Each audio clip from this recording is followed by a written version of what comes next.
Hi everyone. So they're showing a sneak peek at the moment. Sorry, my YouTube live is messing up so bad.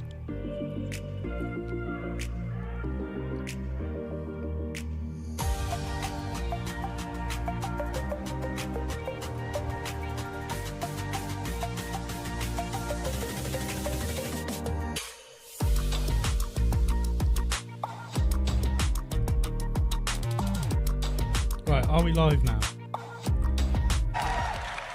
That's 4,000 thumbs up, so that's a very good start. Congratulations, guys.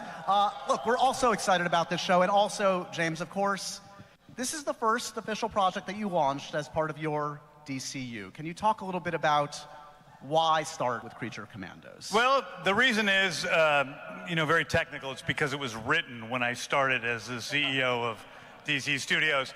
The truth is like I had talked to Max about creating something after the Peacemaker did so well, and doing something in animation. And I talked to, thanks guys, and I talked to Peter Girardi over at WB Animation about creating an animated series. I like the Creature Commandos. I love monsters.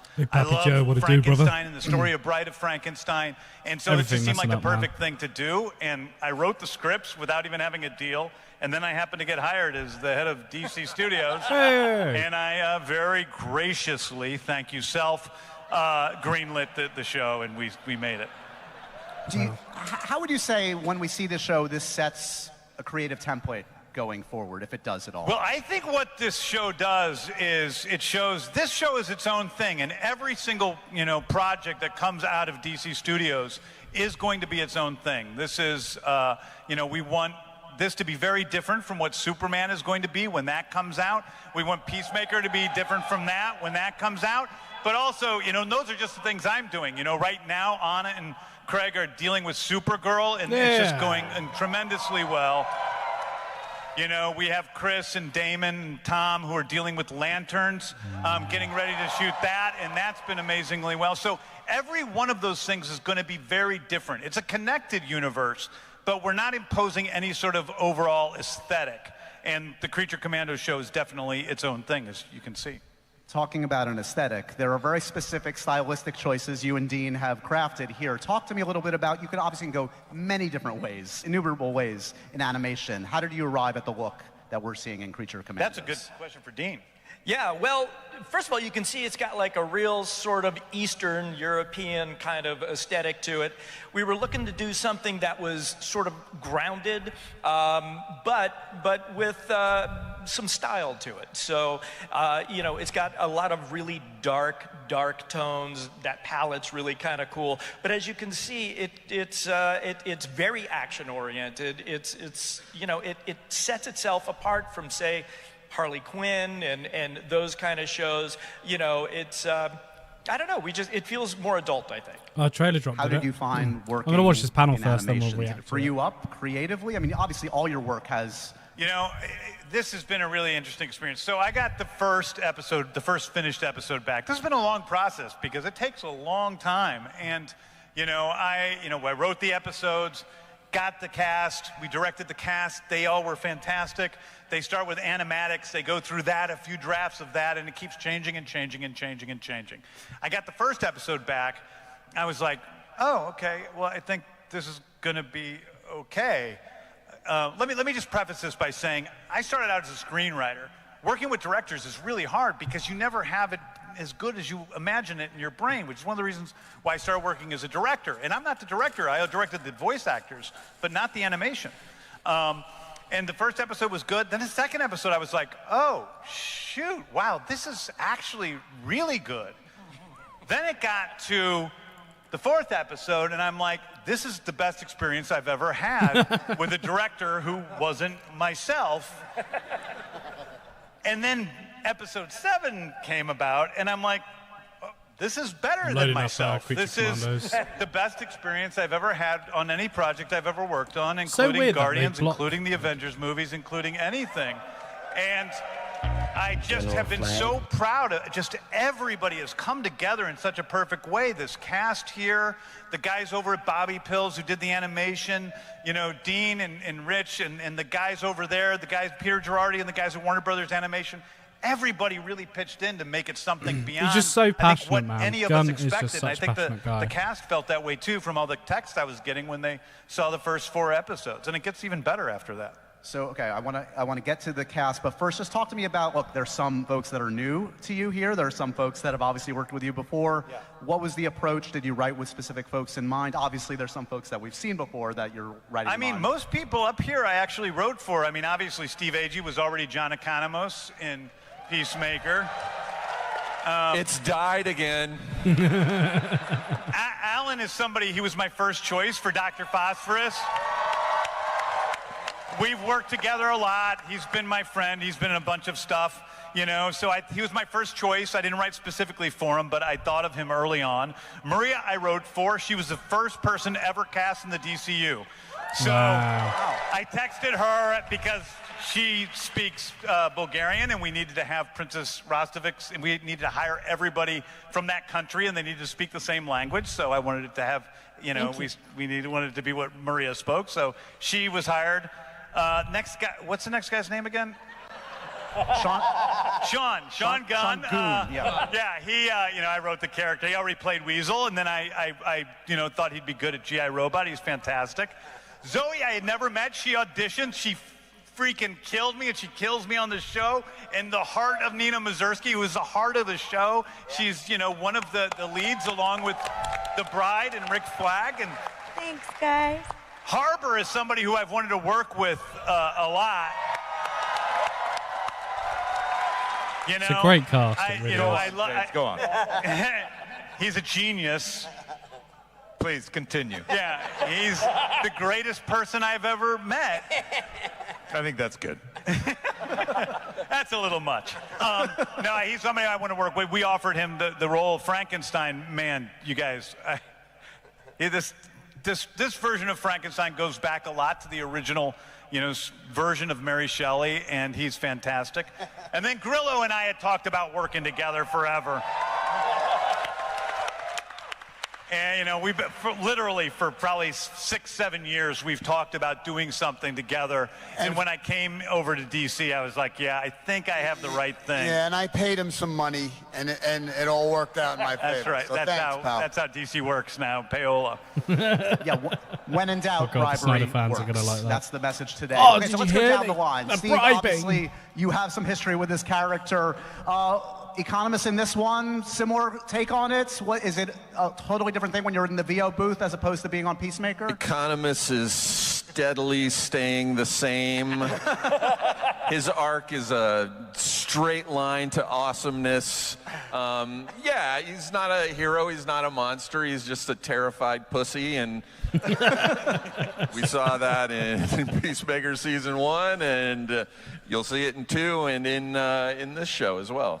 Love it. Alan, Dr. Phosphorus, maybe the coolest name of the group. Let's start there. I'll take it, yes. Right? Coolest name. Talk to me a little bit about this character. What do we need to know? Is he a good hang? Tell us about Dr. Phosphorus. He's not a good man. He's a monster. He's a homicidal killer and takes joy in causing pain.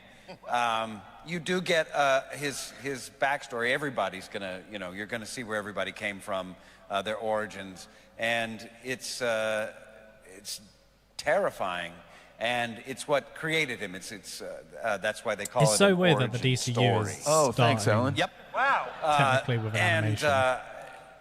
I think I can't wait for everybody to see this because there's moments where you are Thanks, shocked Deppy. in horror and moved, and then by the same characters can make you laugh and then also make you cringe because they're so violent and screwed up. That's my character. He's one of those people.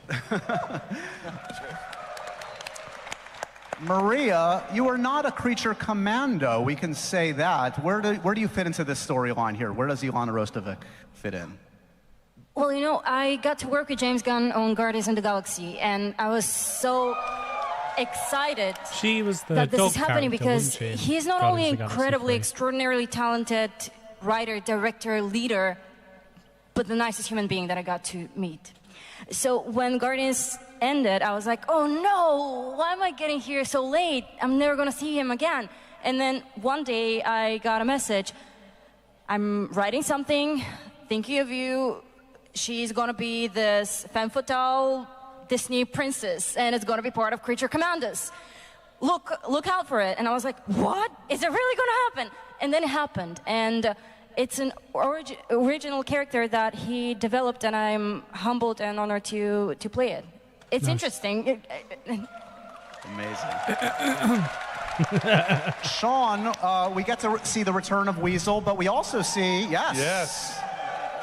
GI robots. Yeah. Educate us. What do we need to know? Yeah, well, it's really cool. I love both these characters. God, he sounds so much like his brother. The Weasel, I know that the public had been really clamoring for more Weasel after the Suicide Squad. It wasn't nearly enough. But it was really cool being able to explore his arc. We get to learn a lot more about the Weasel, you know, for better or for worse, which is very cool. And then of course, G.I. Robot. It's nice to play a character that doesn't just screech and squeal and lick, a lot of licking. But G.I. Robot hates Nazis, which I hate Nazis. So it was really. I could immediately have something to sink my teeth into, and I love both these characters. I love this show. It's really, you know, as James is saying, it's one of the. I've been working with him forever, and it was one of my favorite things. I was like, is this my favorite thing he's ever written? That's crazy, and it might be. I just really love it. We have a lot of Comic-Con veterans in the house. Ladies and gentlemen, Zoe Chow's first Comic-Con. Make her feel welcome.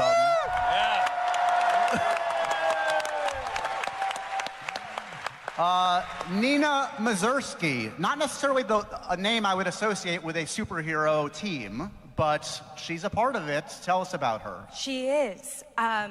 She is an aquatic being. She can only breathe in water. She wears a water suit. Oh, I know which one. A water helmet tank. And at night, she goes to sleep in a bathtub when she takes off her suit. And she's arguably the kindest and most reasonable of this bunch. Jeez. And even though she has a tragic origin story, yeah, she remains a very open and feeling character, and it's kind of the pathos in this season, and I think that's her superpower. How does she eat? Oh, I'll tell you, Frank. She puts food into the chute that's in her collar, and then it bubbles up into her helmet, and then she eats the food. And I really hope we get to do that live action. Oh, that'll be funny. David Harbour, the always humble, calm, sedate David Harbour. Come on. What's up, Comic-Con? God, I love New York Comic-Con. I live in Brooklyn. I'm a nerd like all of you. I love it. Speaking of kind and reasonable characters, Frankenstein obviously comes to mind. Frankenstein. What's your Frankenstein? Recognizable? James was talking about going to source material a bit, the ages, Yeah, it's interesting. I mean, it's definitely its own take for sure. But, you know, you do have this Frankenstein and the Bride story, which has a bit of a traditional thing to it. And I was, when, you know, he sent me the script, I've loved the character of Frankenstein. I think it's because, you know, it's just sort of in my wheelhouse that if you have like a large person who sort of has the inner workings of a tantrumy 4-year-old, you're gonna want to get David Harbour. That's cool. But I really love, you know, the story of Frankenstein's monster being this being that was created to be like a companion this erudite companion who just is kind of off kilter and then finds himself needing a mate and having no one, and so one is created for him, and that's not the way to get a girl, apparently, as you'll see. Spoiler alert. But yeah, again, you know, like everybody's saying up here, I sound like just aping everyone else's comments, but it is, you know, it's a familiar theme, but it's a very original take, and it's a beautiful, some beautiful storytelling, and I just love the character, and I think people will be really surprised by it, as I was. Nice. Mr. Frank Grillo, we are so happy you're a part of this, man. Poor Frank. As James said, it sounds like you've had conversations over the years. So when it finally happened, when he finally came to you and said, Frank, I've got it, what's that phone call like? How much of a give and take is there? Yeah, I think all of us can agree that when Gunn calls you, I think he got like the couple of words out, and it was like, hey, I got this thing. I went, okay. and that was kind of it. And then, as he said, we got all the scripts at one time, and I read it, and I was like, wow, this is special, and why do you want me? And I, fell in love with it immediately. And it's a character that's kind of in my wheelhouse, like the grizzled, ex-military, troubled guy who's got to be the straight man and take care of all these maniacs. And it was a lot of fun. I got to work with David in the booth, and I was on the ground most of the time because he had me hysterical laughing for about 4 hours and then crying a little bit. He got me, yeah. There's a bit of a bromance between Frankenstein and Rick Flag Sr., which comes easy when you're working with someone who's devilishly handsome. Go on. That's Go Frank on. Grillo. Go on. But it was a really fun little element, and we got to, because in animation a lot of times you don't meet anyone you work with. Like I haven't met any of the rest of you. Hi. But yeah, Frank and I were in the booth together. There's a lot of like kind of overlapping. We played around a little bit. It was a lot of fun. It was great. It was great. And then Maria and I had I know we I'm have in the missing show out. we have I've a got to very watch this. steamy X-rated kind of scene, which I watched with my 16-year-old son, who was fairly traumatized. Just for the record, X-rated is pushing it. No, I mean, it's not X-rated. It's a love scene. It's a steamy scene. Yeah, It's a hard R. Yeah, it's a hard. No, I mean, come on, it's a hard R. You can say that. He's 4,000 of our closest friends, right? Right. Anyway, it was a lot of fun. I got the best video ever of, because I was in Zoom, they were both in the booth, and I took video of them because they have to, they're having sex. And I have video of Frank and Maria in the booth, trying to coax them into this scene, and they're moaning and they're making out and kissing. And they're both just like making out with their hands. And I've got this video of them that I will release when episode 2 comes out. No, you won't. Yeah, I will. Further embarrassment for my 16-year-old son. It's a really great scene. I watched it 30 or 40 times, and it's really excellent. Right. Anybody else have any embarrassing committed to the cause efforts in the booth? Because you can look like a fool in a booth when you're really committing 150%. Anything you guys had to do in the booth that, in retrospect, if you had a camera on you, you're embarrassed about? Well, every line Sean did was embarrassing. By Weasel. My superpower is I guess I don't get embarrassed. I don't know why. I just shut that off at some point. But yeah, there's a lot of like, as I mentioned the licking, there's a whole lot of like, can we get a longer, slower lick here, And I'm a professional, so I'm like, of course, that's what I'm gonna give you. I'm not embarrassed. Yeah. You're embarrassed. I don't. So he was doing it for a while, and he was waiting for somebody to call cut, and finally he said, am I done licking myself? Yeah, can I? James, you've said before that the intention is potentially Everyone's to see happy some of here. these characters in live action. So does that inform how they are animated, in that you don't want to go too far? You want to be able to convey them if and when you go live action. Does it influence? Well, absolutely. Not only do we want to, but I mean, Rick Flag appears in Superman. He appears in major character in Peacemaker Season 2. And And so, yeah, when we cast the characters, we wanted to cast people that could play those characters in live action, at least for the major characters. So that was something that we just thought of from the beginning. I also have to give a shout out to Indira Varma, who's not here. Yes. Who really is, who couldn't be here today, but she's incredible on the show. The bride is, in a lot of ways, the protagonist of the show. And she's just amazing. And so I just want to mention her. Also, we have some great people that came in for guest spots for us. Oh, yeah. You know, Michael Rooker played a character unlike Peter Serafinowicz. He was amazing. Linda Cardellini. Ben Davis who plays Dutch, and so it's like Greg just Henry. these who you hear in the trailer actually. But all these wonderful people. Greg Henry, of course, who plays Zoe's dad. Really amazing actors overall who just have all put themselves into this. Is it, speaking of the looks of them in animation and live action, Frank, is it true when you saw the animation version that it kind of influenced how you were going to be shown in season 2 of Peacemaker? You kind of looked at how you were I animated? did. I wanted to cut my hair the same way. I wanted to make it white, kind of like what James has going on.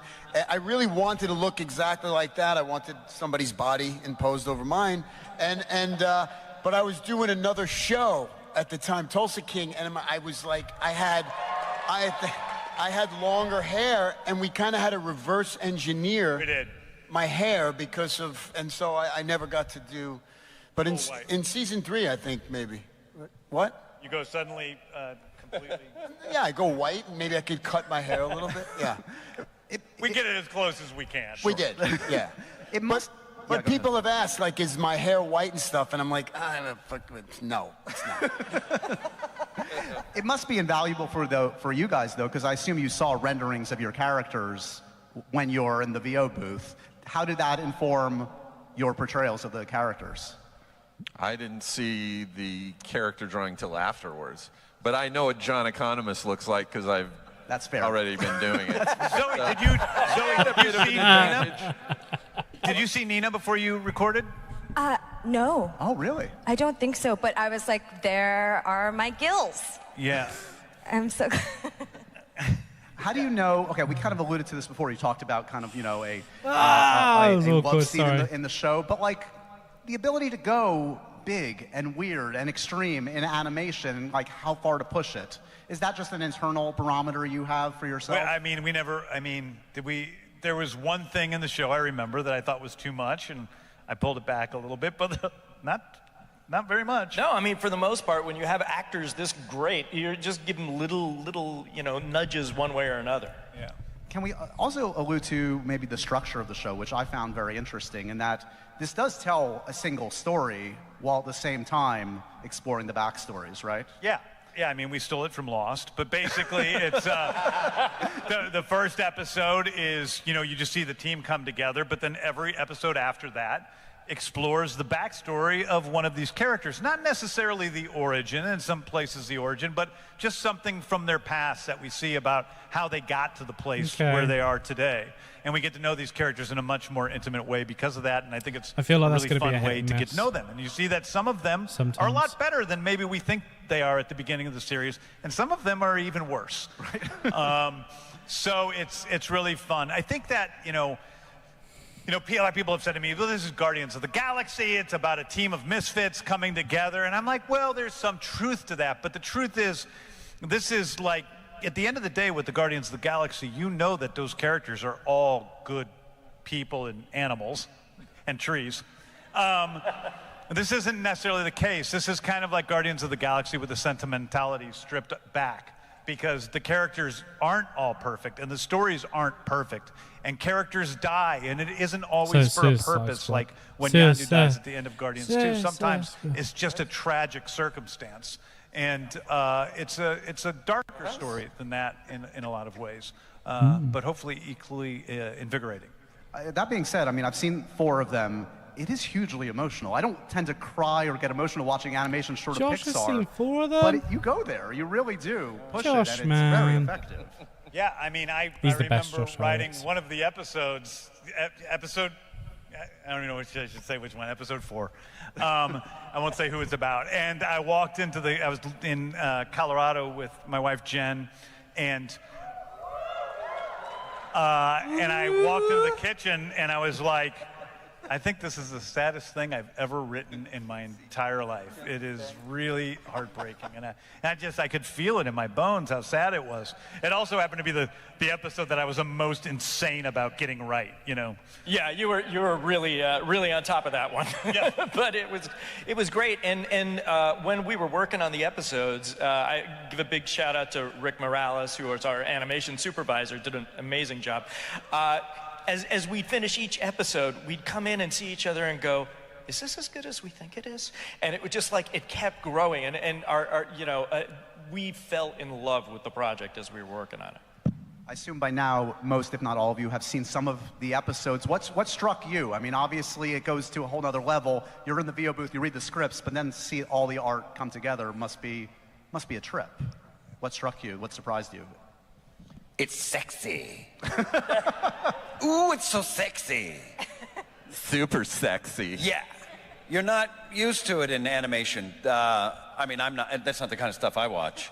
But it's a French company, right? A French animation. Yeah, Bobby Pills, and they're fantastic. They're really incredible partners throughout this whole process. They invented tongue kissing. So they know about sexy. And such there's weird sex in this. It is an conversations. adult show, and it has all the adult things. One of those things is sex. Sex. Yeah. So much sex. Sex is so I thought cool. Bobby Pills was a guy. It's a great name for a guy. Hi, I'm Bobby Pills. I animate. I thought it was a woman. I knew that, when we started this process that, Maria's character, the princess, and that, Rick Flag, people were going to think they were attractive people. But what I've been sort of surprised by is the amount of people that are attracted to Nina Mazursky online. Are you aware of this? I get a lot of like, oh my God, the fish girl, with the sweaty tongue out emoji. James told this to me earlier, and I am gobsmacked. But cool. And Weasel, right? And Weasel, a lot of people. Not as much. And Frankenstein. Give Frankenstein some love, obviously. Back to your original question, Josh. I think for me it's like as you said, James, it's something about the unexpectedness of like you find yourself falling into these characters as you're watching the episodes and falling into the emotion, and then they'll do something really. And you're like, oh, that's not a good thing. I don't like. You're not going to actually just murder that. Oh, I guess you are. And there's something about that unnervingness that I really enjoy. Like everything's unexpected. There isn't a sentimentality to it. You're not sure where it's going to go. You do fall in love with the characters, and I think you feel things for them. But then they also will do things that will infuriate you, and I really like that. But I'm a weirdo.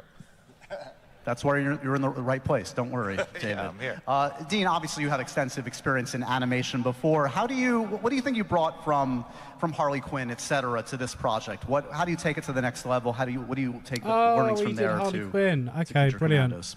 I loved Harley Quinn. Maybe the one I thing didn't finish that it all, but this still shares in great. common with Harley and Kite Man to some extent is, even though those are comedies, pretty clearly comedies, we took them seriously dramatically. Like, we took the relationships very seriously.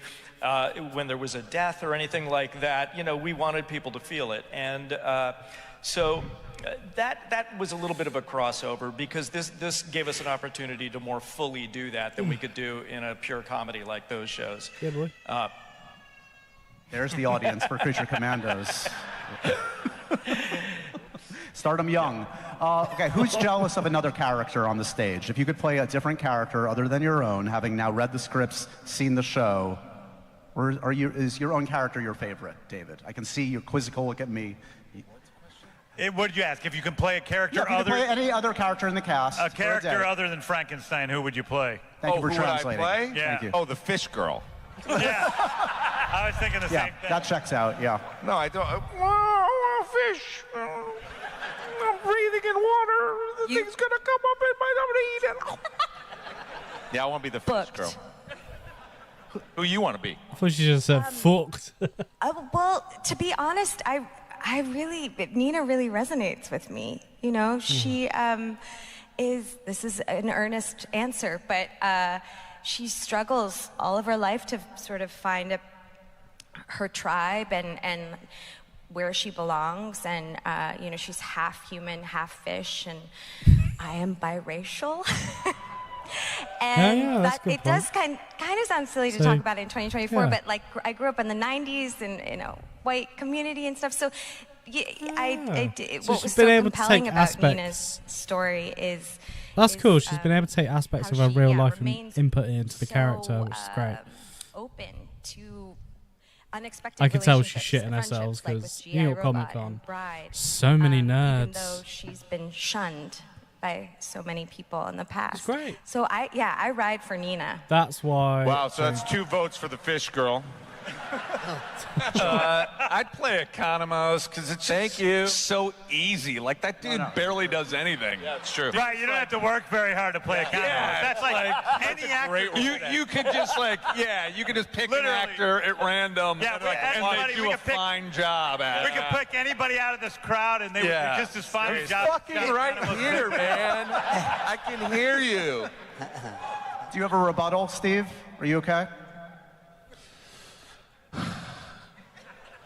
I'd play Amanda Waller. Yeah. Oh, that's a good one. Oh, Viola. The same way you play Economos, or would it be different?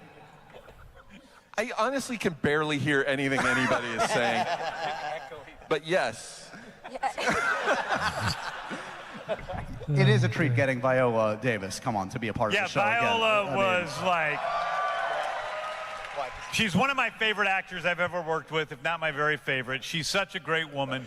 And when, she was the last major character that we recorded. And when she came in, we had other people doing that role. They did a great job that were, placeholders. And when Viola came in and did, Amanda, it just grounded it so well. And she's so incredible in the show. Gets a chance to do a little bit of humorous stuff too, and some emotional stuff, and she's just really brought everything together, and I'm so fortunate to have her as a person in my life and in my creative life. What was the process of, because it obviously has links to Peacemaker and the Suicide Squad, and kind of picking and choosing what to retain from those to bring to this? Well, I mean, it's really, for me, it's all first and foremost about story. We don't want anybody coming to Creature Commandos and going, oh, you have to watch the Suicide Squad to understand what happened in Creature Commandos. Oh, you have to watch Peacemaker. We want people to be able to come in this totally blind, and they're totally excited by it. So there's nothing that isn't explained in the show itself. Yeah. However, there are references to some other things that happened in the past, and those things then become canon in the DCU because we mentioned them in this show. So we have references to Peacemaker situations. We have, we learned a little bit that, your son died. We learned that, other things that have happened in the past in other media have still happened.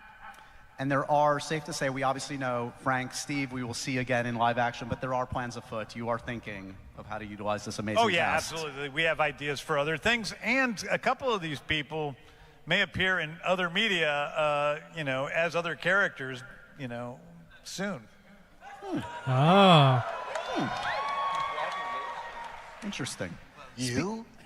Speaking of other media, James, you've been a busy man. There is a lot on the DCU plate. Yeah. Give us some updates. So let's start. We've been talking a little bit about Peacemaker. We just saw there's a new helmet for our Peacemaker, so... Well, it's an old helmet. It was from season 1 that Steve Agee took from season 1, so not a new helmet. It's an old helmet. Fair enough. So there are new helmets, but that's not one of them. Peacemaker we're shooting it now. I shot till late last night and then came in today for this. I have to go back and shoot on Monday.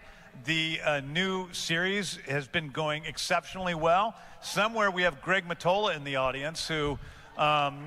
great director of Superbad and other fine films, who directed 2 of the best Peacemaker episodes ever in episodes 2 and 3 of season 2. And it's going exceptionally well. Peacemaker John Cena has improved.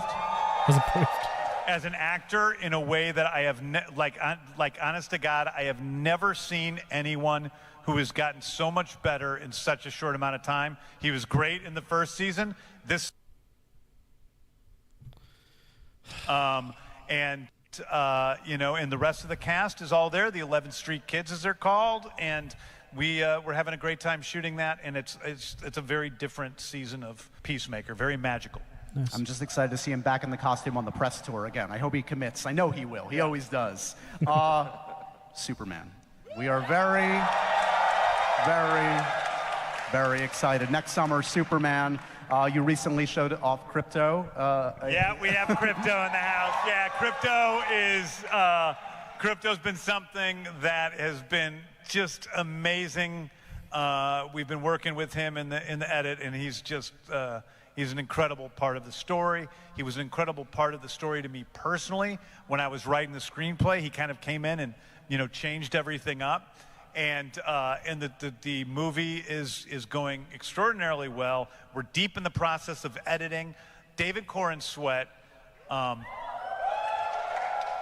is going to blow people the fuck away. Like, yeah. Sexy. You know, he is the movie star that, you know, that everyone just dreams he could possibly be. And I don't think anyone really understands the depth of this guy's talent. Dramatically, comedically, he's the best physical, you know, action star I've probably ever worked with, except for, you know.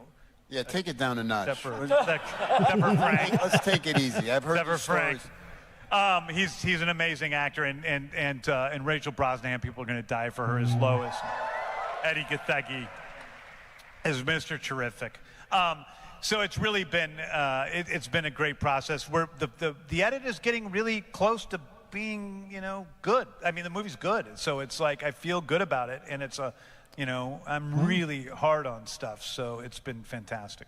Is there any footage on you? Do you have the trailer on you? Do you have like? Is there a trailer yet? No, see, now you're teasing them. I don't have a trailer, guys. Don't get too excited. There's no trailer. No Superman trailer. On the phone? No, I have some stuff on my phone. Yeah, I bet you did. Everybody, let's rush him and get his phone. Yeah. I took it off me just in case people attacked me. Smart man. Somebody in the audience has it. You have to guess who. Yeah, no, yeah. There's lots of stuff. It won't be too long before we see a trailer, but it's also not going to be too soon. A little update on Supergirl. We have a director. We have a Supergirl, obviously. Yes. What can you tease about the story we're going to see for Supergirl on the big screen? Well, so, you know, Anna and Craig, the writer and the director, have been doing a fantastic job of spearheading this. We start shooting in England in January. Nice. I just saw, I don't know if I'm supposed to say this, but I'm going to say it anyway. I just saw the screen test for Ruthie with Millie Alcock, you know, who's playing Supergirl. And oh my God, I'm so excited. And yeah, and that's another project that's just been blessed from the beginning. Anna came in and she pitched the story to me of Supergirl, and it was just one of the best pitches I'd ever heard. And she immediately wrote it. She came in with the first draft that was great, and it's just gotten better and better. And then Craig has been incredibly easy to work with. And I can't wait for that one to come out. It's very much based on Tom King's comic Woman of Tomorrow. Mm-hmm. There are, of course, differences because it's a 3-act structure, so it's a little bit different in the structure of which kind of goes through various stories. Yeah. But it has all those major characters, the major themes. Supergirl's a mess, and it's something I can't wait for people to see. I think it's a completely different, unique take on a superhero.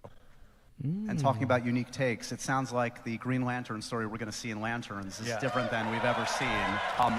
We're all very excited about this. The casting has just come together. Yeah. Aaron Pierre, Kyle Chandler. That's right. Well, Aaron Pierre is somebody who I've wanted to work together with for a long time. He's, you know, people don't know, but he was almost Adam Warlock. He's an amazing actor, and I've just really admired him from the beginning of his career. And so when it got down to it, you know, he was just fantastic. And seeing him read with Kyle was sort of one of those miraculous moments where you go, oh my God, I don't care what they're saying. I just love everything they're saying together. Nice. Chris, Damon, and Tom. I saw a podcast saying, like, why is it all positive and all pro happy? Because that's nice. When we first started the DCU, and the first couple of weeks of heading this up, we got together with a group of writers, and Tom King was one of those writers, and we were in this room, and we came up with sort of this concept for lanterns, and then we got Chris and Damon involved, and it just kind of has come out very easily, very naturally. It's a much more, it's a very grounded series, a very real series, which is strange to say in a Green Lantern show, but it's going to be something like nobody's ever seen before, and I can't wait for people to catch it on HBO when it comes out. You've got a lot on your plate, sir, so we thank you for lending your time to us today. The DCU is in good hands with Mr. James Gunn. Folks, Creature Commandos, if I haven't said it enough, it's coming out December 5th. It will be your new obsession. It's fantastic. Before we all go, I just want to say, we're going to show a slide here. This is a first look at the first Creature Commandos product available right now, including a first look at Funko's collection. If we could see the slide, I was told this. There it is. You can go to DC.com and DC Shop. That's shop.dc.com. And more info is coming soon, so definitely keep an eye out for that. And Zoe's walking around with a whole bag full of Nina Mazurskis. It's true. That's right. Everybody's Come new at crush. me. Nina Mazursky, everybody's new crush. Everybody, give it up one more time for James Gunn, the amazing cast of Creature Commandos. James. Can I just say thank you guys for the warm welcome. Thank you for everything. I've never been to New York Comic-Con, and I'm just so appreciative to be here. I love you guys. Thank you for all your love and support online. I really appreciate it. Thank you, guys. Thank you.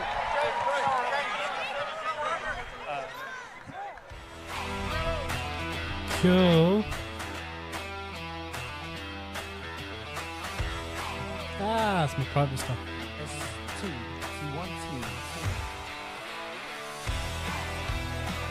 Nice. Oh, that was Creature Commandos. I think we're gonna watch the trailer now. Thanks, Derpy, for sending it. Sounds good. I mean, I'm not like, oh my god, the show. I think it's going to be one of those surprise hits. Penguin was a bit the same, to be honest. I was very excited for Penguin. But yeah. So we're going to do a little trailer reaction video here. Well, that's wrong, isn't it? Oh man, I swapped around my room and this has all gone wrong. But let's watch the Creature Commandos trailer, which I've not seen yet. It does sound exciting. It's that classic James Gunn sort of, you know, it sounds good. You know, it explores all the characters and so on. And yeah, it sounds great. So I think we'll react to the trailer. I'm going to do a little video right now. So here we go. What's going on here? Got to do the clap, just in case. Hello, wonderful people, YouTube, and welcome to another That's Just Joe video. My name's Joe, and that's about it. But that's not about it. A new official trailer for the Creature Commandos animation series, the first project in the DCU, has been released, and I'm here to watch and react to it. So let's just do it. And here we go. General Flagg, you found yourself in the middle of an international incident. Oh, princess.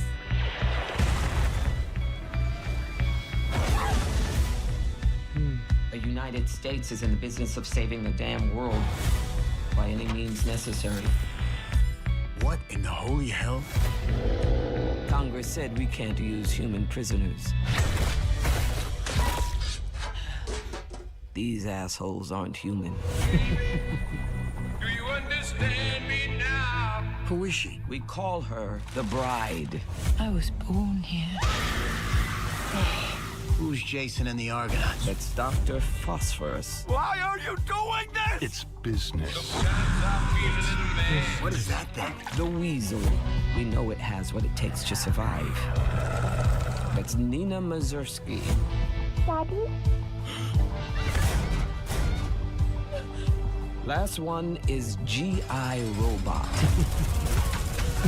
Cheers to the timber.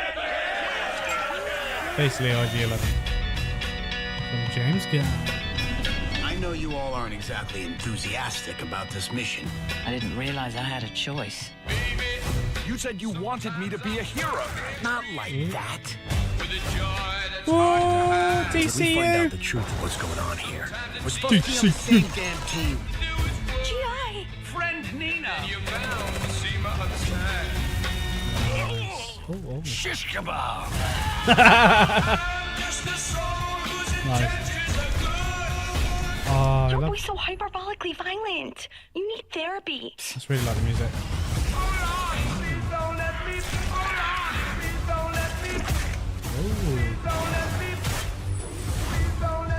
You wanted monsters. You got monsters. Damn. Oh god, I can't even read that. Die, Nazi. He's not a Nazi, GI. Oh, okay. Look at that cast, man. Looks really good. I really like the look of this show. I think it's... Wow, I'm more excited now after watching that trailer. The first trailer didn't quite captivate me. It got me interested. I really do like the animation style. I think the animation's really, really cool.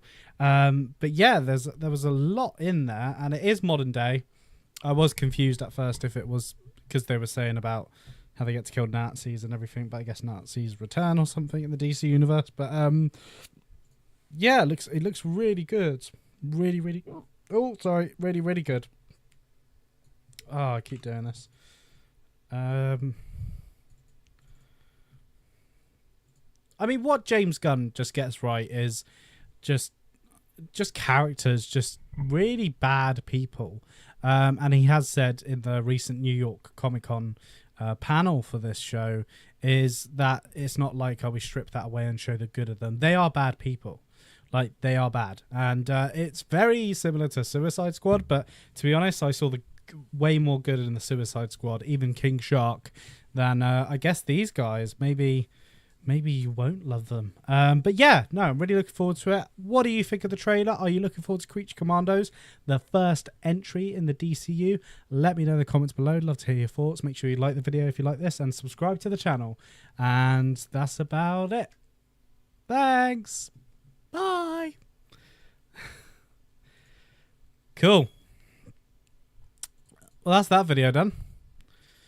How big is this? Sorry, I'm trying to fit this all to screen. I don't know why this is so widescreen, but okay. Yeah, cool. Let's have a look through it. The rumors were true about Clayface. Clayface is in this? Did I miss that? Oh, bit boob. Where's Clayface?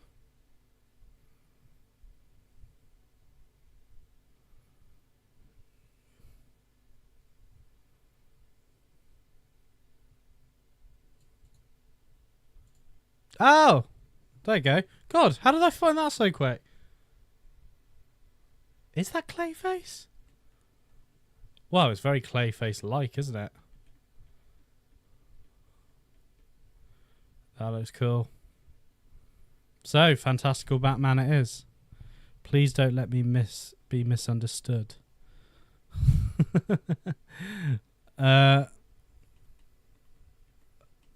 It's really weird how they do this. They do like frames and then they put camera sort of movement on it. It's a very cool thing. He said it's French artist, but it looks great. I can't really judge it because I've not watched it yet. But oh, look at these two. That's cute. But you know, I think it'll be cool. I think it'll be cool. They're covering up some of the violence there with the promo. Oh, it says Creature Commandos. Oh, okay. I didn't realize what it said. December 5th. So really not long to wait for Creature Commandos, which is nice actually. I just saw this on Twitter. Yeah, DCU. This is the connected universe, but nothing's connected. No, it's really cool to hear James Gunn talk about how the aesthetic of everything isn't gonna rely on it is not all going to be the same. Basically, it's not going to be all the same pushy bullshit that Marvel does. Basically, so he spoke about the Superman trailer. It won't be too long before we see a trailer, but it won't be too soon. So CinemaCon, I'm guessing, which is in a couple of months at the beginning of next year. Supergirl movie begins filming in January. Let's just look at these tweets, actually. Oh my god, they do Diamond Select Deadpool Wolverine? No way. Damn. I don't like Diamond Select, to be honest. I'm just imaging Skellner's Batman going up against Clayface. Let my dream come true. Is this? Yeah. I mean, I am looking forward to a fantastical Batman. It's about time. It really is. To be honest, I'm one of those people that don't mind Robert Pattinson joining the DCU. I am one of those people. I'm just like, just do it. I've given up. I'm just like, whatever. Just put him in. Like, we've got too many Batmans, and but it is, Matt Reeves' world is nice and it is working, and I'm sure Warner Brothers are playing with the idea. But Gunn has reiterated, I think today, as early as this morning, in my time zone, that he will not be the DCU Batman. But I don't think we're getting the DCU Batman for a long time. I've got a feeling, a little feeling. Again, I don't really want Batman to meet this Superman for ages, but maybe they know each other already. David Corenswet is going to blow people the fuck away, and people are going to die for Rachel and Edie. I loved this quote, and I'm very excited. I don't think we're ready for Superman. We're not ready. Keep it in its schedule spot. But yeah, the chat about lanterns is great. It looks great. It looks really good. I don't think a lot of people are going to watch it. That's my only concern, unless word of mouth is really good, as we've seen with many projects. But I'm very excited. DC is. I think it's going to be big next year. I think we're gonna win with a Superman movie. I think the world of it. I think I'm going to love Superman. I'm going to fall in love with Superman. Like I fell in love with Batman and Star Wars characters and everything. I'm just very excited. I'm very, very excited. And Crypto the Superdog's in it. So what more could you want? But Clayface, I did not see that coming. Thank you, Derpy, for the point out. Clayface, yeah, that is Clayface. Or a Clayface-like entity. But, yeah. That's cool. Oh. In terms of Batman news, here's a look at the McFarlane Batman and Robin Batmobile. I don't want this one. I didn't bother getting the Batman Forever stuff because I'm not a massive fan of the films. I'm just not. I enjoy them, but I'm not that big of a fan where I'm just like, I have to have everything for it.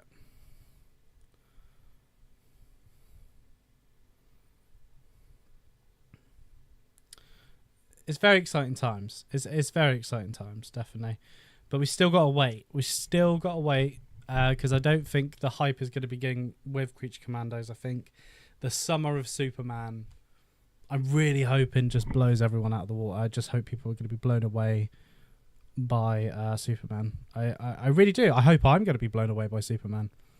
David Corenswet, his life's about to change. That must be so weird. Like, no one, I mean, people recognize you in this community especially, but not a lot of people, general public. Like, my dad doesn't know who the new Superman is. Like, my mum doesn't know. Like, my partner doesn't know what the new Superman looks like. But he will be remembered. His life is going to change. It's going to completely change. Summer 2025.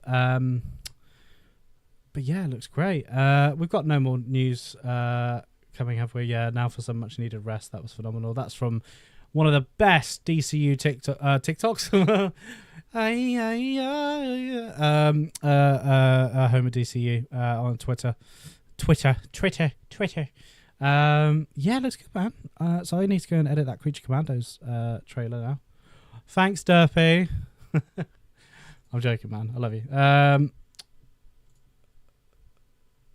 Yeah, man.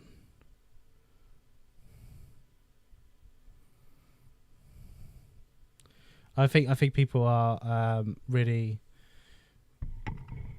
not ready for the DCU. I really do. I can't believe Supergirl's filming in the UK, and I'm not working on it. What the fuck's going on there? Yeah. I mean, listen. I don't think we're getting a DCU Batman for a bit. I think part 3 of the Batman's going to be written a lot earlier than we've been waiting for, basically. Do you know what? I really want to look how much. Look at that. So much wasted space, but that's just life. So weird, but yeah, I don't think we're getting the DCU Batman for quite a while. I think it will be a bit. I think we'll need another Superman sequel or the Authority and Superman.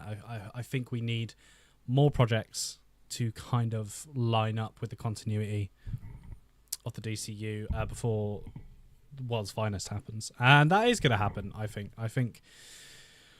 I can't imagine James Gunn rushing into a Justice League, unlike Warner Brothers did a couple of years ago. I just can't see that happening. But I don't think we're getting a DCU Batman for quite a while, and that's fine because we have the Batman. And again, James Gunn has confirmed, that the Batman is its own universe, which is fine. I mean, if I was one of those Warner Brothers execs, I'd probably be like, just get Robert in the DCU, please. Because very much like it has been discussed that what's so different aesthetic-wise about the films is like not just the cinematography and the direction, but also the art style. So the city is very much colourful and vibrant metropolis in Superman, and I'm sure Gotham's going to be like really dark and gothic, a lot like the Tim Burton films. You know how they use the 40s aesthetic, even though it was the 80s. So I think there's going to be a lot of that. I'm just going to the toilet quick. I keep going to the toilet during the stream. I know the last stream I went to the toilet, but I'll be back in a minute.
Okay, I'm back.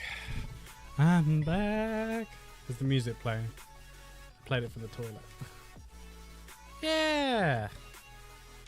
There we go.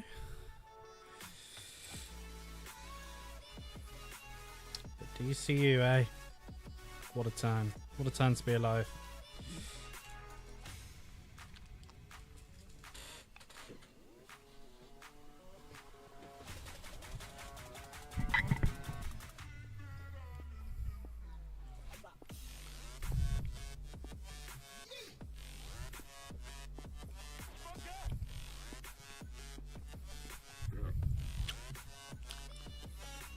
It's not funny!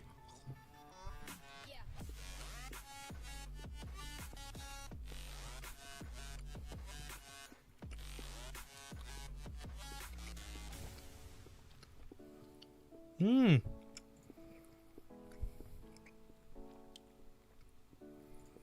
Oh.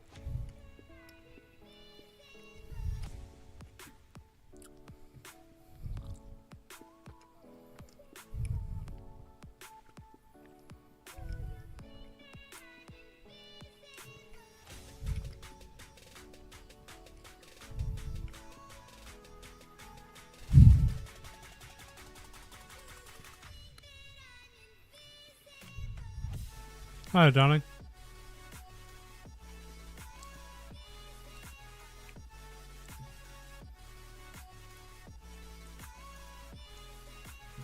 I don't know how to get this camera to work, but I just need you all to look down at my cat.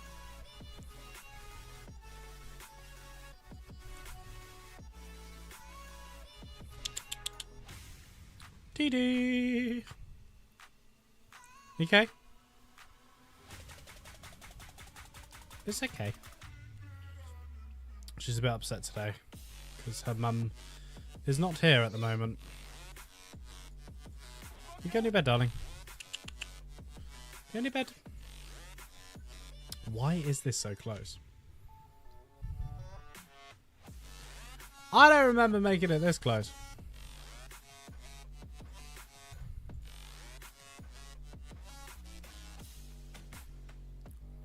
Sorry, I'm just looking at stuff.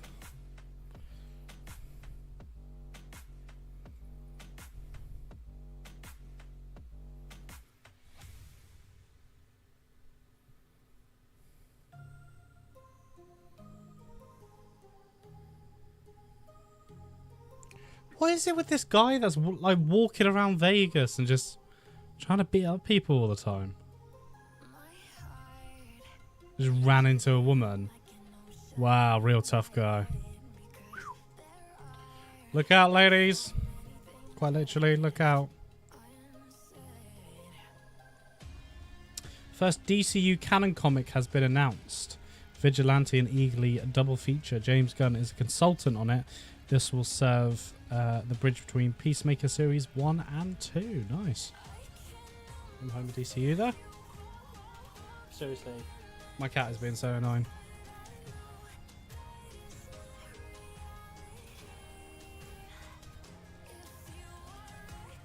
Cool.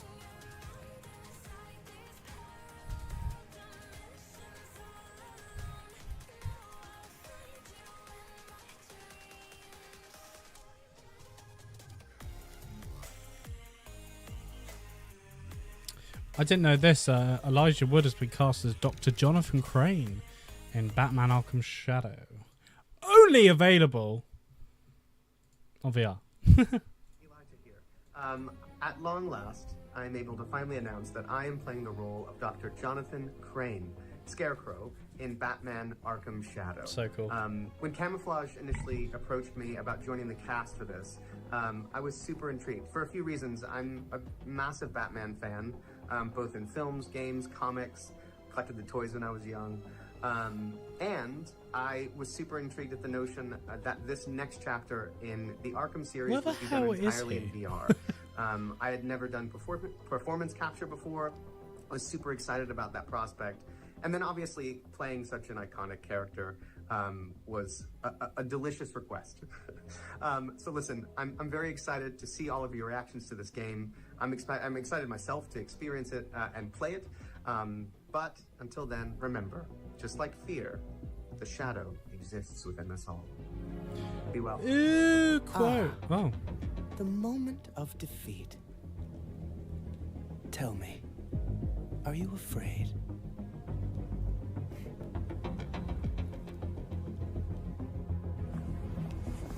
Pray you aren't late again. It's completely different from him. What a weird intercut. Yeah, cool.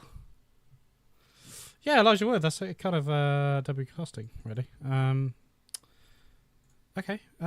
Shame. Not going to play it because I haven't got the bloody VR. Oh yeah, this is another thing James Gunn spoke about. They did he viewed the screen test for Rufy, which is cool. Which is really cool. She's a great character in the comic and Supergirl Woman of Tomorrow, and I'm really interested to see who plays her. Probably Jenna Ortega. So yeah, put it in the bin. Yeah, Mum, I want to play with Doomsday and kill Superman. Please, let me kill Superman. Please, please, let me stab him.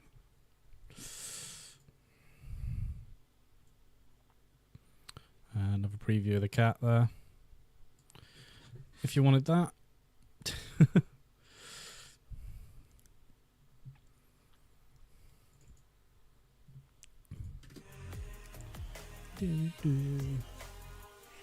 God, it's nearly 11 PM where I am, and I am not tired. Might be because I had a nap.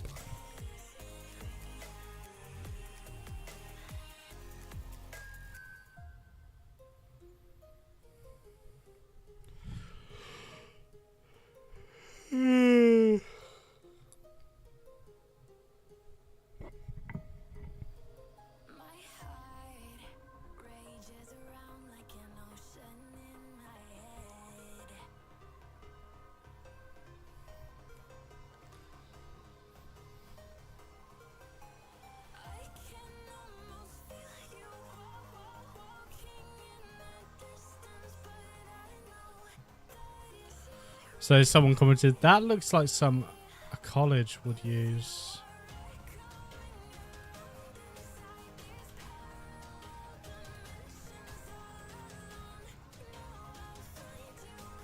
Probably. Do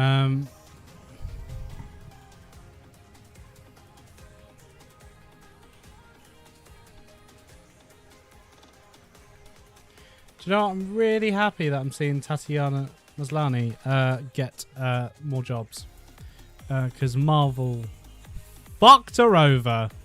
They completely fucked this woman over. I'm sorry, it's true. Unnecessarily screwed this woman over. Loved her as She-Hulk. Loved her as She-Hulk. I thought she was great.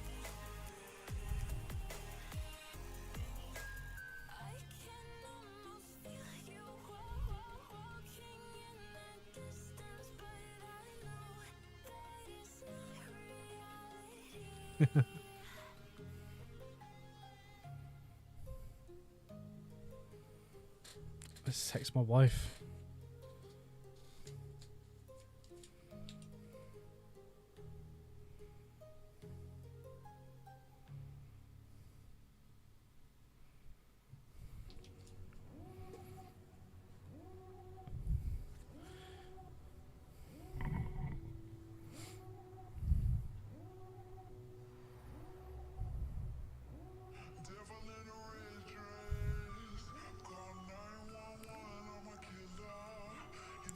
I'm not sure I'm gonna see Venom.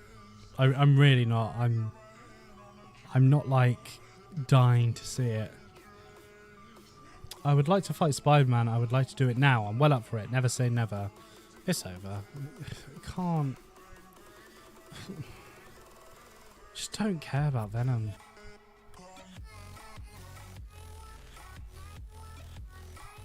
Just don't. Yeah. Just yeah.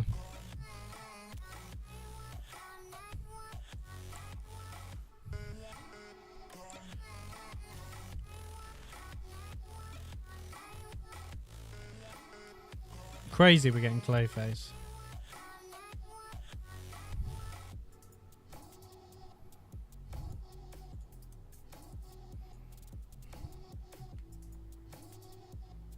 Let's watch back that part of the con and James Gunn talking about Superman and so on. It's not the best quality. Man, you recently showed off crypto. Yeah, we have crypto in the house. Yeah, crypto's been something that has been just amazing. We've been working with him in the edit, and he's just he's an incredible part of the story. I feel like Crypto's got his eyes on him, and just like, if you say anything bad about me or anything I did in that edit, I will fucking laser you. I'll laser you. I'll use you as a chew toy. Yeah, I mean, it sounds like they're doing all the Crypto scenes in the film at the moment. Okay, I'm going to say something negative about the DCU. I feel like there's too much going on in these films, but what Gunn's really good at is balancing characters. You kind of saw that in Suicide Squad, Guardians of the Galaxy. I've seen it in other films he's done. He's really good at that. So I believe in James Gunn. He was an incredible part of the story to me personally. When I was writing the screenplay, he kind of came in and, changed everything up. And the movie is going extraordinarily well. We're deep in the process of editing. David Corin Sweat is going to blow people the fuck away. Like, I mean, just such an exciting comment. Yes, I know he directed it, he produced it, he wrote it, but it must be so exciting for someone getting Superman, basically, and a Superman for a new generation. I think that's really, really important. And I think Gunn is actually surprised how good Corin Sweat is. I haven't heard amazing things about Corin Sweat in the other films he's done, like Twisters, and I mean, I saw him in Pearl, and he was good in it, but he was very much in it for like 15 minutes and gone, so didn't really have time to kind of expand on that. But yeah, I feel like this has been the role for Corin Sweat all his life. Like, this is what we've been waiting for, a believable Superman. Look, I've got nothing against Henry Cavill. I just don't think he's a good actor. I just don't. My house just explodes. Dee Dee just goes, I will self-destruct. I think he's a good actor in the first film, so Man of Steel. But I do not like him in the future ones, in BVS and both cuts of the Justice League. I think he's a terrible Superman. Just a terrible actor. I think, anyway. The best film I've ever seen Henry Cavill in is Mission Impossible. I thought he was really good in that. He was perfect for it. And I haven't seen Tyler, whatever his name is, in Superman Lois. I haven't watched that show, but apparently he's good. He's like a mature Superman, basically, quite a mature Superman, kind of settled in and has family and that. So this Superman feels like he's been there for a bit. He's in like year 3 or whatever, and I think those characters work for people, because like the Batman, he's in his 2nd year of crime fighting and being a bat, and people really, really liked that. I liked it as well. Is that weirdly an aspect of Batman we've never seen, is him still in his early days but not his origin. It's quite a weird one. So I feel like we're getting something similar with Superman, which would be cool. But yeah. Sexy. He is the movie star that, that everyone just dreams he could possibly be. And I don't think anyone really understands the depth of this guy's talent. Dramatically, comedically, he's the best physical, action star I've probably ever worked with, except for, Yeah, take it down. Yeah, so just huge praise for David Corin Sweat. kind of insane. Like, yeah. And I am surprised we didn't get a glimpse of something else, but we did just have crypto. So it's kind of... I think the trailer's going to come out at Christmas. I've got a feeling. James is going to be like, a present from me to you. That was a bad voice impression. But a present from me to you. Dee Dee is really, like, interested in this conversation. And she's back to cleaning. But I feel like we're going to get something at Christmas time with Superman. I'm just looking forward to the summer of Superman. I think it's going to be cool. I really, really want to like this character a lot more than I do at the moment. I kind of just... I love Christopher Reeve's version, obviously. But, yeah, I've just never been solely invested in Superman. But I'm looking forward to it. I need to bring my expectations down, and I'm sure when the trailer comes out I'll be like, oh my god, it's going to be the best comic book movie in the world. I thought The Flash was going to be the best comic book movie in the world, and that was dire. That was absolutely dire. It was a film. I wouldn't say it was the worst thing ever, but yeah, it was really weird film. But the DC universe is in a weird place because, again, like I said, a lot of general audiences and that don't know they're sort of soft rebooting it, and that there is going to be a different Batman and there's a new Superman. But Superman, or as it was known, Superman Legacy, is the catalyst for the DCU. So I think that's where the audience catch up. And like I said, I don't think we're getting a DCU Batman for quite a while. I really don't. I think it'll be a while till we see that. Obviously, we've got the Lanterns TV show. I'm really looking forward to that. I kind of like the take on it. I think it's going to be a bit like Fargo, like mixed with True Detective, like those sort of shows. But it's got to be fun. I think that's the main thing I didn't hear in the panel when James Gunn was talking about Lanterns. It's got to be fun. It has to have that, obviously, supernatural, fantastical sort of element to it. But who knows? I'm not the writer. It's up to them on the direction and everything. What else is another thing?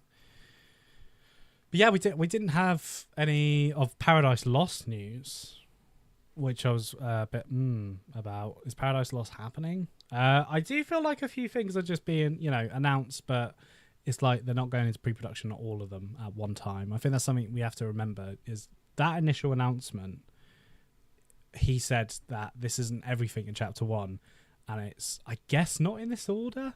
I'm guessing. He said something along those lines, but there'll be other stuff in between it that will go into pre-production a lot earlier, like the Dynamic Duo animation, which sounds really interesting, and that sounds like a thing Matt Reeves came to him about and said, we should do this. And I do feel like Matt Reeves has got a chokehold on the Batman universe, just the Batman universe in general. So I'm really hoping Gunn somehow convinces Reeves to be like an exec or a producer over the DCU Batman mythology.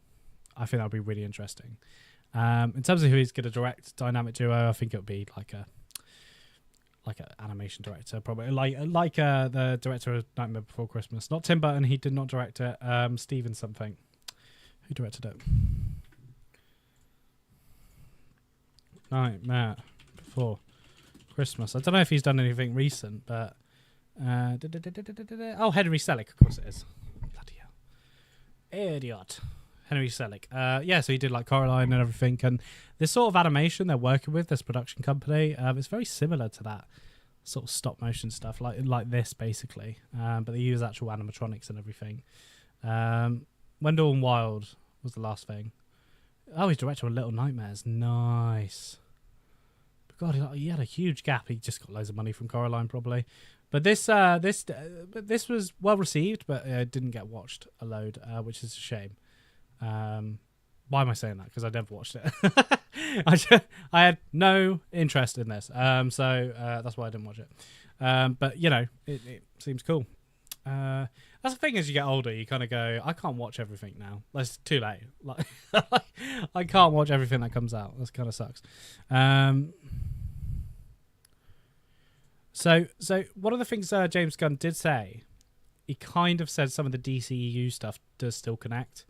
And this is going to piss a lot of people off. James Gunn explains, there are references to things that happened in the past and those references that become canon in the DCU because we mention them. So Rick Flag dying, the Peacemaker season 1, those elements will be in the future of the DCU. So I don't think we're decanonizing everything, which is really interesting. Interesting take. Yeah. Basically, everything James Gunn touched stays. That's how it works now. Yeah.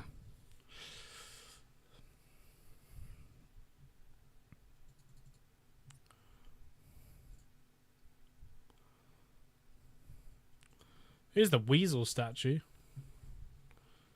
Is that? I don't want to know what that is in between his legs. I don't want to know. D, that looks a bit like you. DD. DD. DD. D. Don't you think DD? Do you think that looks? Yeah, okay. She's just. I think she's like slowly falling asleep. But yeah. There's a Weasel statue. Interesting.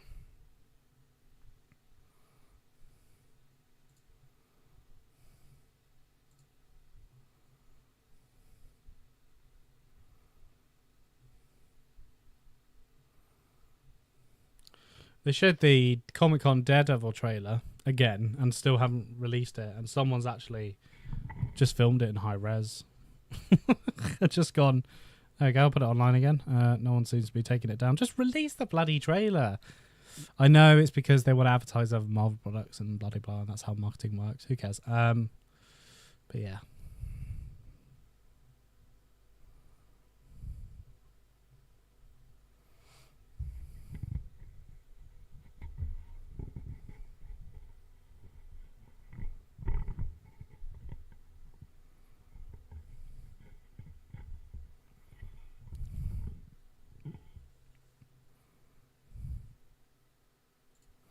Kind of crazy, this Spider-Man 2 news, that there's no additional story content planned. That was literally the whole point of Spider-Man 2.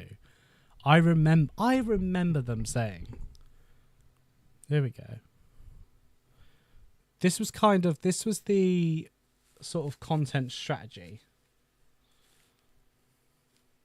So apparently 3 DLCs were in development according to a major Insomniac leak last year.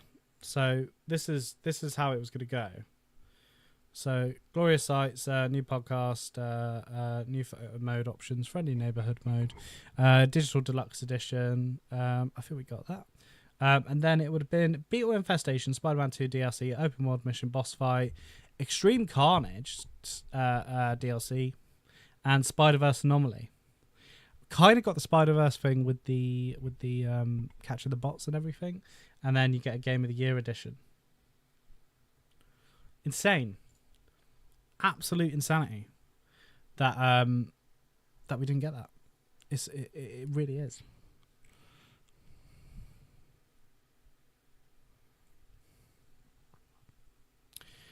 Anybody watching? Any thoughts on the DCU news we got today? Put a bit of chill music on. My cat is slowly falling asleep because she is bored of me. She's like, are you still talking?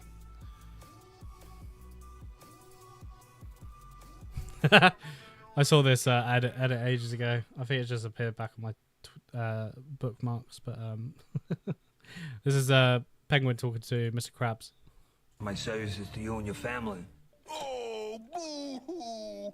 Let me play a sad song for you on the smallest violin. Oh, you want to throw stones? Fine. But from where I sit and where you sit, I don't think you're in a position not to hear me out. Way I see it, the Falcon higher-ups are a bunch of old men who don't, no disrespect, who don't remember what it's like to get their hands dirty. Well, these claws ain't for just attracting mates. Look, I can see you're upset. Trust takes time.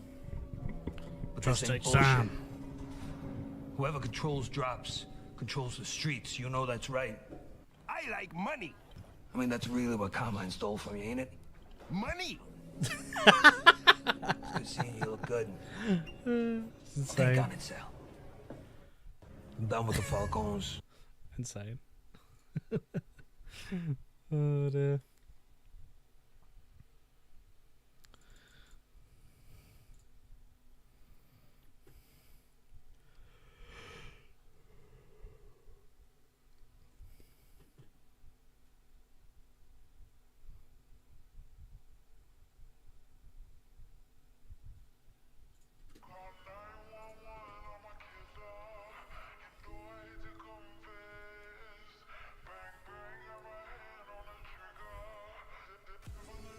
My cat just slowly falling asleep.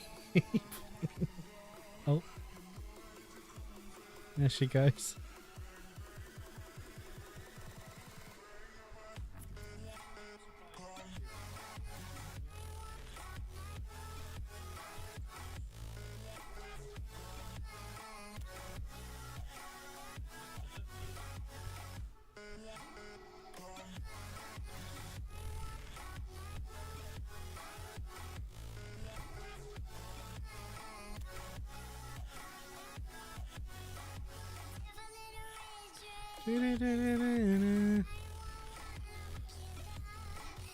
Hodo.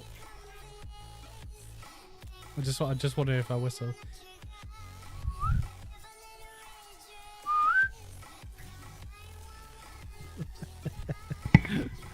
Oh dear.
Come on, D, let's go. Let's get that club lighting on.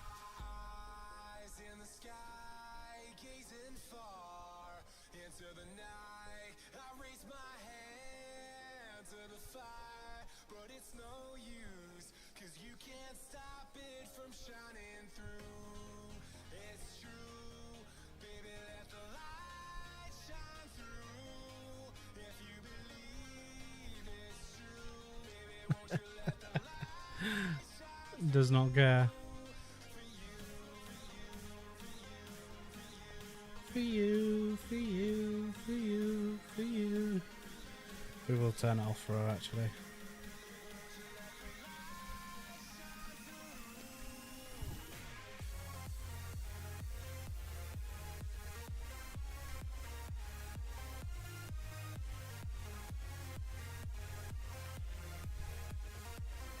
Party day, that's right.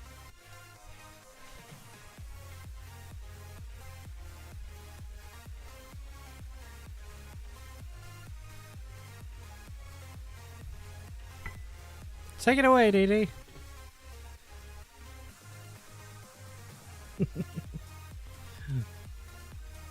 My baby, my baby.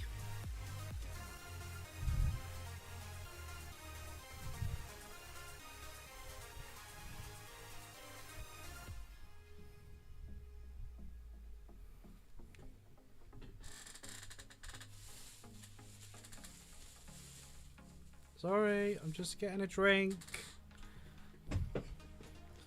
So rude waking you up, wasn't I? God.